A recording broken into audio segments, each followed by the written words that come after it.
Não, né? Eu não assisti porque eu deixo essas pornografias para você. Eu já sou obrigado de manhã a ler o Estadão, a Folha, o Globo, o Assistir. UOL, É, Metrópole, G1. essas imoralidades eu deixo para É, com, você. com um caminhão de Assistir. Sonrisal do lado, né? Um caminhão de Sonrisal do lado, né? Nossa, E boa sorte, é né? difícil. Agora, Pitoli, eu queria levantar um aspecto aqui para sua querida audiência, que o Brasil está inserido dentro de um conflito que já começou, e é um conflito que não é apenas comercial, como algumas pessoas pensam. Eu ouso dizer, eu sei que está cedo demais para falar isso, mas eu ouso dizer que nós já estamos inseridos em uma guerra mundial, em certo aspecto. E não é figura de linguagem nem exagero. O Trump, quando ele se preocupa com a Groenlândia e o Canadá, é uma preocupação de defesa em um possível conflito. Tá, Pitoli? O Trump não está só preocupado em proteger o capital das empresas americanas e os trabalhadores dos Estados Unidos da América. Há uma percepção muito mais ampla do que está acontecendo hoje no mundo. O Trump, ele chegou para colocar fim à guerra da Ucrânia com a Rússia, fazer com que a NATO, né, que é a OTAN, ela não caísse nas armadilhas do Putin e o Putin desse um passo atrás em todo esse conflito com a Europa. O Oriente Médio está envolvido nisso também. Então nós temos Hamas, Hezbollah e o califado, né, terrorista muçulmano, uh, tentando destruir a existência do Estado de Israel. O Trump também está querendo dar fim a isso. E aí, se você olhar o mapa do mundo, de todos os locais que nós temos um conflito muito sério em andamento, sobra o Atlântico Sul. Então, o Trump já tomou as decisões que precisava tomar no Panamá, está tomando as decisões que precisa tomar na parte norte, né, ou seja, os Estados Unidos na parte da Groenlândia e o Canadá, porque assim, ele já tem o Alasca, né? O Alasca foi comprado pelos Estados Unidos para se proteger da Rússia. Então, o Canadá precisa estar alinhado com os Estados Unidos, exatamente, para se defender de uma possível ofensiva vindo da Rússia ou da China. E agora ele está querendo proteger o Atlântico Norte inteiro, e por isso a preocupação dele com a Groenlândia. O que sobra é o Atlântico Sul e o Pacífico Sul. Então é só você olhar o mapa.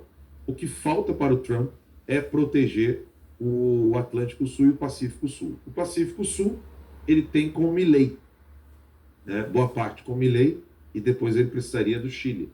Mas no Atlântico Sul, ele precisa do Brasil.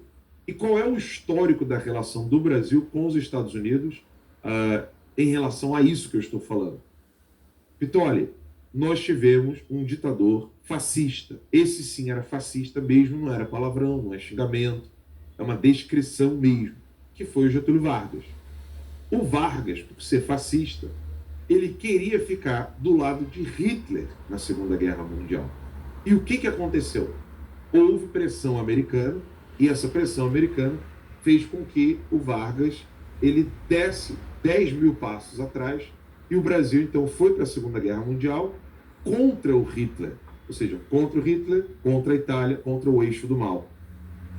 Por isso que a expressão na pálpebra vai fumar, ela é dos nossos valorosos heróis, esquecidos, diga-se de passagem, inclusive, Vitória, esquecidos pelo nosso próprio povo e esquecidos pelas nossas próprias Forças Armadas. Eles mereciam ter mais honra e mérito. Por que eu quero dar esse preâmbulo histórico, Vitória? Porque é importante entender qual é o papel do Brasil em tudo isso. Como o Lacombe falou, tem gente que está enxergando nisso só uma questão politiqueira, eleitoreira, de problema doméstico brasileiro. Não, não é. É um problema muito maior e mais profundo. É um problema de república, ou seja, o que nós queremos? Nós queremos tiranias? Nós queremos ditaduras? Ou nós queremos liberdade? O que surgiu com os Estados Unidos, Vitória? Surgiu a divisão dos três poderes, a independência dos três poderes, a liberdade do indivíduo, o direito do indivíduo que é o Bill of Rights, né? Com o surgimento dos Estados Unidos da América em 1776. A partir dali, nós tivemos então a queda de algumas monarquias, que aqui eu não quero entrar profundamente nesse tema, mas uma queda injusta, ilegal e imoral de algumas monarquias, como foi o caso da Áustria, etc. Mas os Estados Unidos manteve-se livre, independente e protegido contra qualquer tirania que estava se levantando. E uma das maiores tiranias que se levantou no século XX foi a do nazismo e a do comunismo. Hoje, o Brasil está inserido nesse contexto. Os congressistas brasileiros ainda não entenderam a profundidade disso. As lideranças políticas do Brasil ainda não entenderam a profundidade disso. A imprensa brasileira não entendeu a profundidade disso e pensa que é só um capitalista malvadão do Trump que tem hotel, que está a fim de colocar hotel em Gaza, que está querendo fazer dinheiro, e um bilionário querendo brincar de jogar foguete pro céu e descer dando ré. Não é. Isso é falta de cultura dos analistas de não entender o seguinte: opa, desde a administração Biden, diga-se de passagem, desde a administração Biden, a presença do Partido Comunista Chinês, que eu me recuso a dizer só China, né? A presença do Partido Comunista Chinês na América Latina é uma preocupação para os Estados Unidos. Desde a administração Biden, você tem textos, Pitório.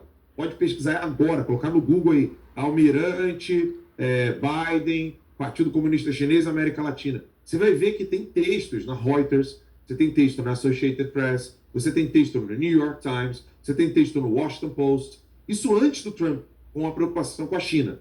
E aí você tem, hoje, um ministro do STF querendo agir com mais audácia que o Partido Comunista Chinês. E ele acha que os Estados Unidos vão olhar isso e falar assim: pô, beleza, vem aqui e me dá tapa na cara. É isso que ninguém no Brasil está enxergando.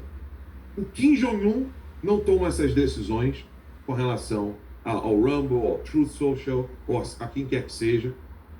As empresas estatais do Partido Comunista Chinês na China não tomam essa ofensiva. O TikTok baixou as calças, Vitória. Pelo amor de Deus, o TikTok da China baixou as calças aqui nos Estados Unidos com a decisão do Congresso americano. E o Alexandre de Moraes não quer baixar a bola. É nesse contexto que nós estamos falando. Ou seja, o Brasil, ele é o celeiro do mundo. É do Brasil que você vai ter, se estourar uma guerra a nível mundial, inclusive atômica. Onde que você vai ter alimento, Pitória? Pode falar, você não vai errar, tenho certeza. Não, onde Brasil, você vai ter claro. mais produção de alimentos? Só o Brasil. Hã? É o Brasil que vai produzir. Brasil. Onde você vai ter commodities para poder alimentar a produção de armas, foguetes e minério para poder fazer foguete, etc. Onde você vai ter essas commodities? Sim, é parte daqui, tudo daqui. Brasil. De onde você pode ter bases, tanto marítimas quanto terrenas, para poder colocar medo, seja na Europa, seja na África, seja nos Estados Unidos?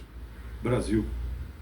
Ou seja, não dá para enxergar o Brasil apenas como um terreno baldio na América Latina, onde a China vai lá, toma conta, faz o que quer, e aí você tem um ministro que estava sendo ajudado por infiltrados dentro da máquina burocrática americana, por meio da USAID, por meio da CIA, etc., um órgão judiciário que ficava em conluio com a administração anterior. Você não pode olhar uma coisa dessa e deixar rolar. Estou exagerando, Max? Olha, então a resposta do Itamaraty, a questão do Departamento de Estado, é uma resposta desproporcional. Já consta que há 4 mãos, Celso Amorim e Alexandre de Moraes redigindo essa nota do Itamaraty.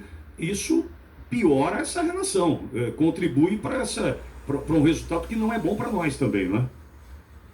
Sem dúvida, sem dúvida. A nota nem sequer foi feita pelo Itamaraty. E convenhamos, Pitória, quem já esteve no Itamaraty do Lula, e isso é uma das coisas assim, que a imprensa brasileira omite e dá nojo. Dá nojo, porque eles dizem que eu sou blogueiro, que o Lacombe já não é mais ex-jornalista. O Max escapou dessa. O Max é apresentador. O Max é apresentador. Juro que eu não paguei nada a ninguém.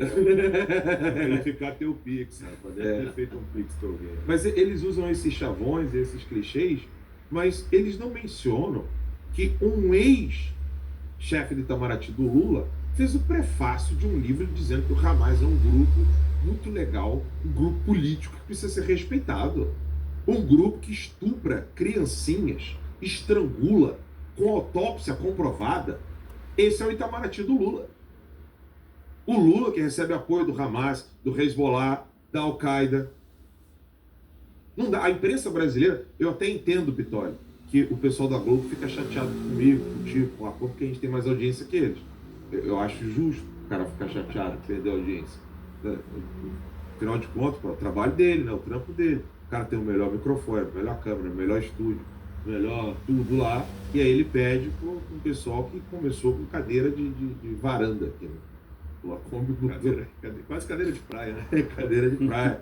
Pede para uma rádio do interior de São Paulo, como é o teu caso. Então, assim, é óbvio que o cara da Globo tem que ficar bem chateado com a gente. Eu acho que tem razão. Mas o fato deles não entenderem que existe um problema infinitamente maior, se recusar a ouvir outras partes, né? Eu mandei mensagem para a Natuza Neto. Eu falei assim, vem cá, vocês não vão querer ouvir nem meu advogado? Vocês vão ficar querendo comentar o tempo todo sem nem sequer ouvir meu advogado? Tudo bem que vocês não querem falar comigo. Eu entendo. Deve ser muito triste você ser humilhado por mim ao vivo. Eu mandei mensagem, falei. Agora, meu advogado não vai humilhar vocês, ele vai ser carinhoso pra caramba. Eles não quererem ouvir sequer, sabe, um glimpse, como é que traduz glimpse?